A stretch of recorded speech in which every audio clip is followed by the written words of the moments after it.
In today's video, I am going to teach you how to fix Steam. Your account doesn't meet the requirements to use this feature.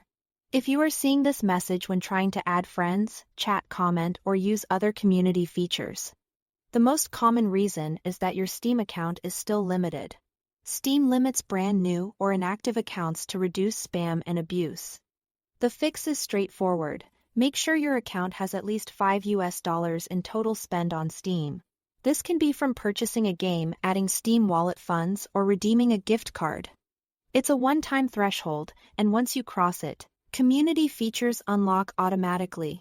If your store uses a different currency, just make sure the amount is equivalent to $5 after you make the purchase or add funds.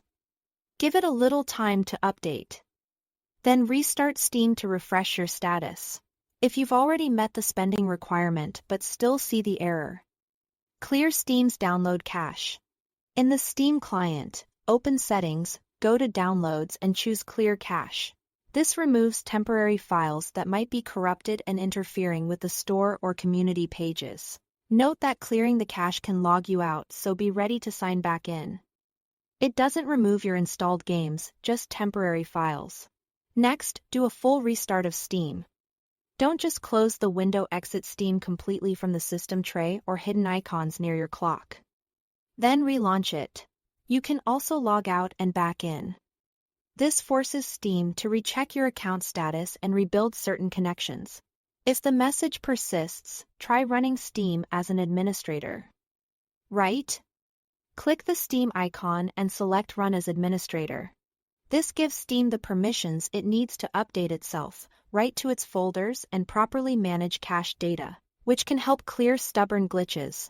Finally, confirm Steam is allowed through your Windows firewall. Open Windows Security, go to Firewall and Network Protection, and choose Allow an app through firewall. Make sure Steam and Steam Web Helper are allowed, ideally on both private and public networks. If you adjust anything, restart Steam afterward. A blocked connection can prevent community features from working even if your account is no longer limited. That's all to it. Thanks for watching.